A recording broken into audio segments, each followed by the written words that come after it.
Bonjour Nizam Dabdabi, vous êtes spécialiste des questions de défense. Merci d'être en direct avec nous. Dans quelques instants, derrière vous se tiendra un forum intitulé DefSec Morocco 2025 sur la géopolitique de la sécurité et de la défense. Ça va se tenir aujourd'hui et demain et c'est de là donc que vous vous exprimez. Vous êtes à Rabat.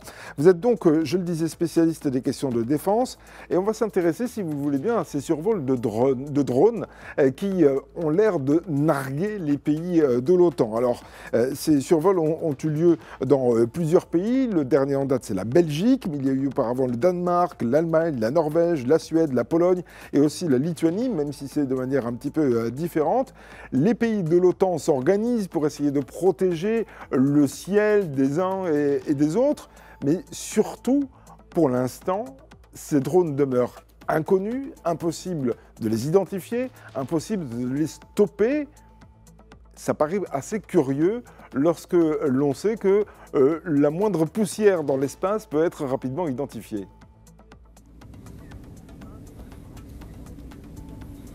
Effectivement, Rachid, nous constatons maintenant sur le continent européen depuis septembre une menace d'un nouveau genre.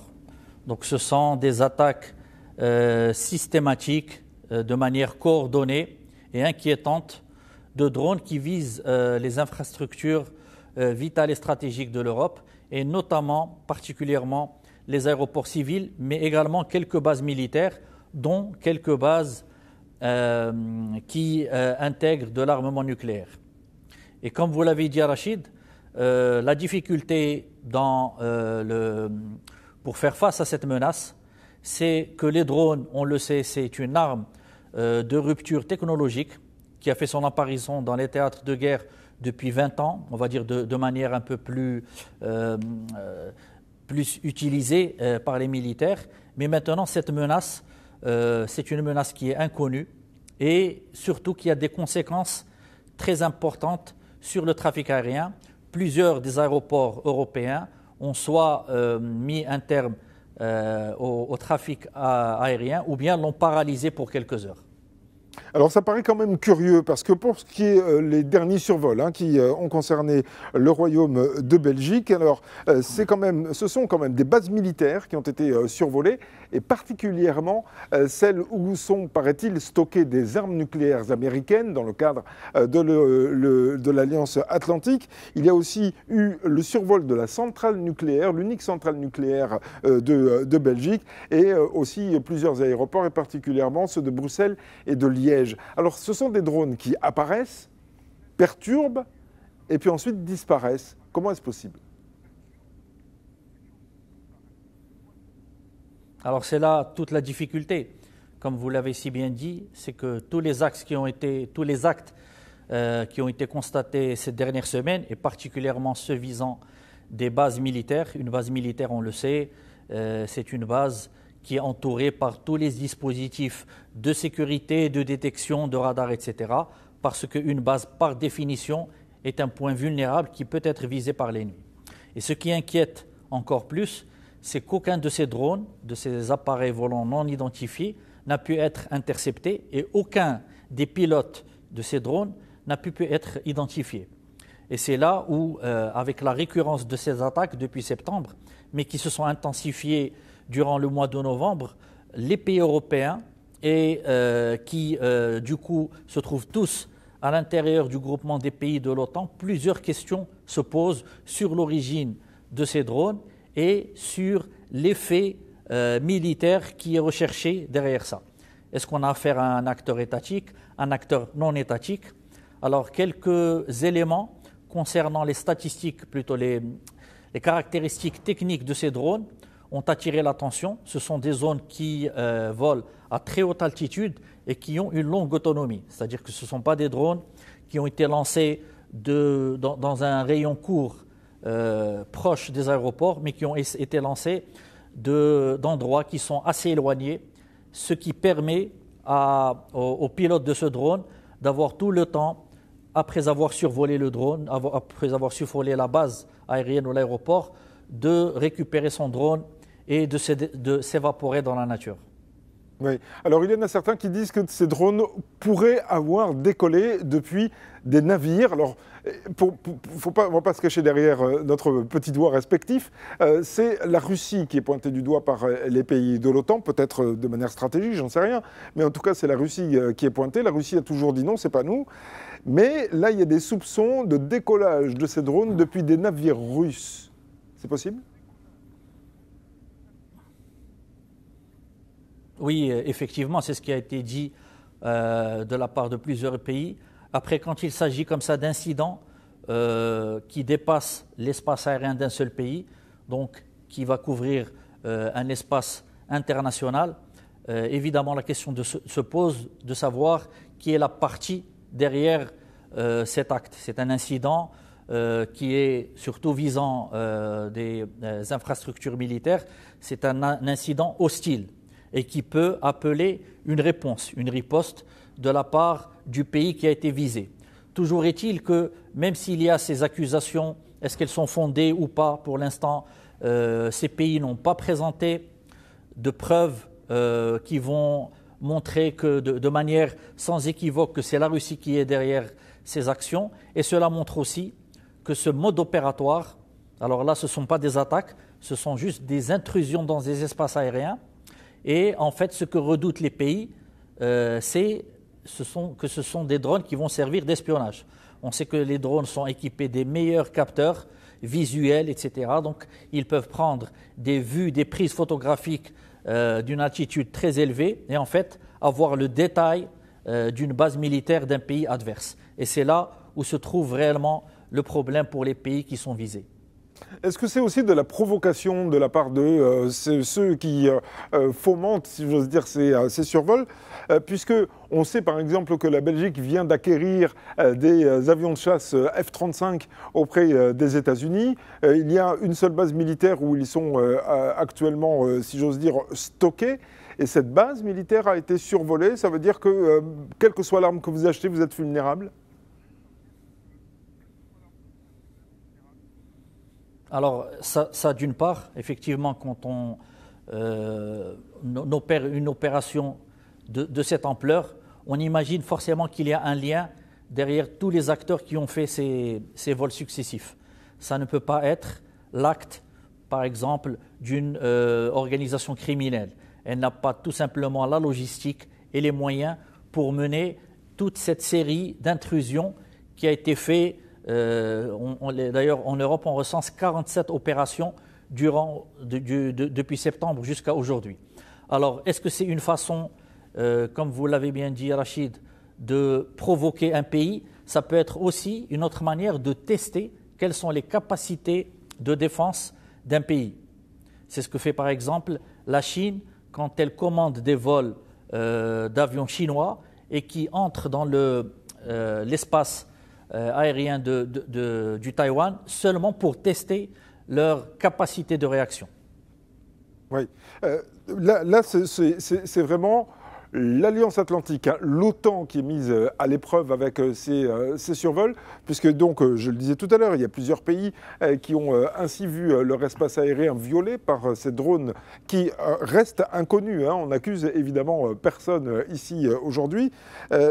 L'OTAN a-t-elle la capacité, au regard des différents survols de différents pays qu'il y a eu, a-t-elle la capacité technologique de se protéger suffisamment ? Y a-t-il un bouclier de l'OTAN ? Alors, vous avez bien fait de citer ce terme.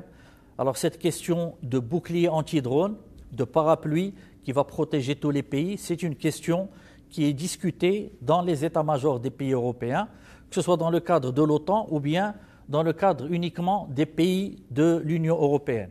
Effectivement, avec ce qui se passe maintenant sur le théâtre de guerre en Ukraine, on se rend compte que le drone est actuellement la menace la plus difficile, la plus délicate à maîtriser. On le voit chaque jour, les drones font des ravages.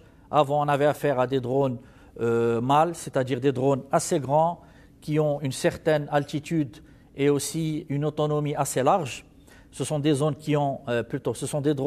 qui ont un impact destructeur très important. Maintenant, on est passé à des drones beaucoup plus petits, donc beaucoup plus malléables, des drones low cost, et surtout, comme leur coût n'est pas très cher, on peut s'en servir en grande quantité de manière à saturer les défenses de l'ennemi. Et c'est ce que redoutent les pays européens, parce qu'on sait très bien que maintenant la Russie, à la faveur de la guerre, a pu développer une industrie de défense qui produit à très grande échelle et très rapidement.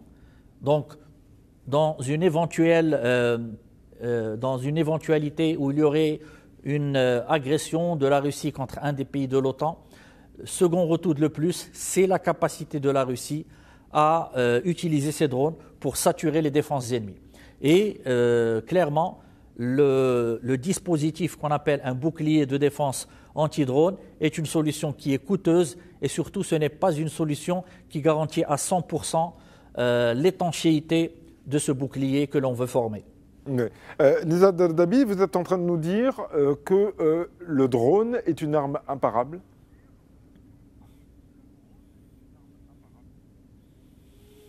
Alors, quasi imparable.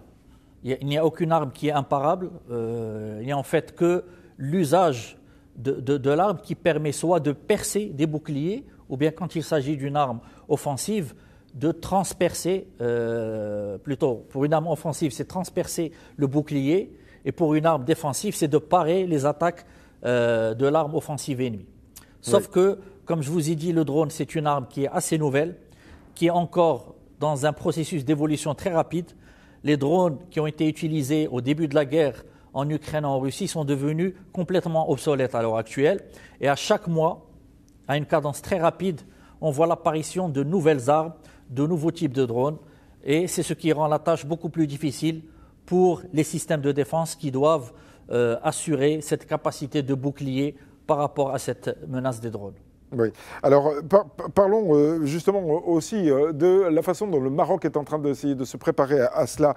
Je le disais en introduction, vous participez à un forum qui s'appelle DefSec, Morocco 2025, sur la géopolitique de la sécurité de la défense. Ça va durer 2 jours, aujourd'hui et demain. Est-ce que oui ou non, les participants vont se pencher aussi sur la façon de se protéger, de protéger le ciel marocain. Quand on dit souveraineté, on a envie de protéger aussi l'espace aérien. Et au regard de ce qui se passe pour les pays de l'OTAN, est-ce que le Maroc se prépare? Alors, bien évidemment, comme vous l'avez bien dit, c'est Rachid, ce forum est l'occasion de débattre. C'est aussi un espace de réflexion qui regroupe plusieurs intervenants, des institutionnels, des experts de la défense, des industriels du domaine de la défense. Et le but, c'est de faire en sorte que le Maroc, d'abord, ait les outils et la bonne stratégie pour développer son industrie de défense, mais aussi pour discuter de menaces asymétriques. D'ailleurs, ça va être l'objet d'une des tables rondes. Et effectivement, le fait d'appréhender la menace des drones au Maroc est un sujet d'actualité, est un sujet très important. Oui. Est-ce qu'on peut dire aujourd'hui que nous sommes sortis de la guerre conventionnelle, que maintenant la guerre elle est à la fois numérique et aussi liée aux toutes dernières technologies comme les drones par exemple? Effectivement, le théâtre de guerre d'il y a 50 années était circonscrit au champ de bataille avec ces 3 composantes, terre, air et mer. Maintenant, nous sommes passés dans une autre dimension. Déjà, la dimension aérienne est devenue saturée par les drones, alors qu'avant, l'utilisation des avions de chasse ou bien les bombardiers, etc., était limitée parce que le coût d'un avion coûte très cher et on ne peut pas saturer un espace aérien par des avions, ce qui est devenu maintenant possible par les drones. Mais à cela s'ajoute également la guerre sur l'espace numérique à travers le cyber. Et on a aussi un autre champ, c'est la guerre électronique qui peut intervenir sur les 3 niveaux et dont l'objectif est de rendre l'ennemi aveugle. C'est-à-dire qu'on va essayer de brouiller tous ces systèmes de détection, ces radars, pour rendre ces vecteurs sur les terrains, que ce soit des avions, des chars ou des combattants, aveugles, et surtout qu'on coupe leur contact avec leur base arrière. Oui, alors vous, Nizar Dardabi, qui est un spécialiste des questions de défense, comment est-ce qu'un pays comme le Maroc, qui est très très étendu, peut protéger son espace aérien et puis aussi son espace maritime, bref, se protéger tout court, sachant que voilà, les technologies évoluent quotidiennement, j'ai presque envie de dire même heure par heure, et sachant qu'il y a quand même des sites stratégiques à protéger en premier lieu. Comment est-ce que ça doit se passer selon vous?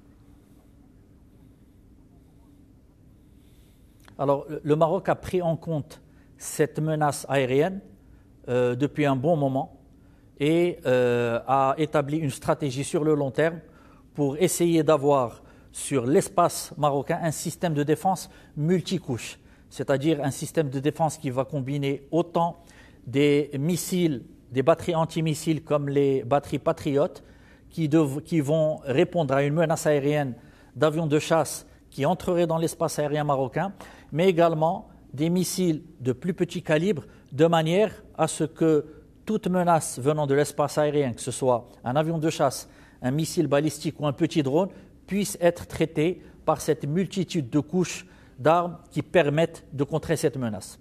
Et j'ajouterai un autre point qui est peut-être spécifique au Royaume du Maroc, c'est que je pense aussi que le Royaume du Maroc a compris très tôt la menace que pouvaient constituer des drones à usage civil ou à usage de loisirs, comme c'est le cas dans beaucoup de pays. Au Maroc, depuis 2015, avec l'arrêté 386-15, cet arrêté réglemente l'utilisation de drones et au Maroc, pour importer un drone ou bien pour acheter un drone, on doit avoir, ce drone doit uniquement être à usage professionnel, donc soit commercial, soit pour des relevés topographiques, utilisés dans l'industrie ou bien utilisés aussi pour l'agriculture, ce qui limite beaucoup le nombre de drones en circulation sur le royaume.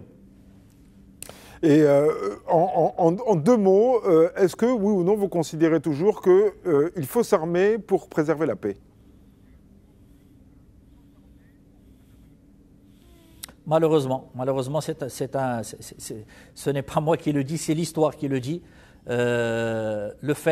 Alors, on ne s'arme pas juste uniquement pour remplir ses stocks d'armement, mais quand on choisit d'acheter telle arme, tel navire de guerre, c'est pour répondre à une menace extérieure.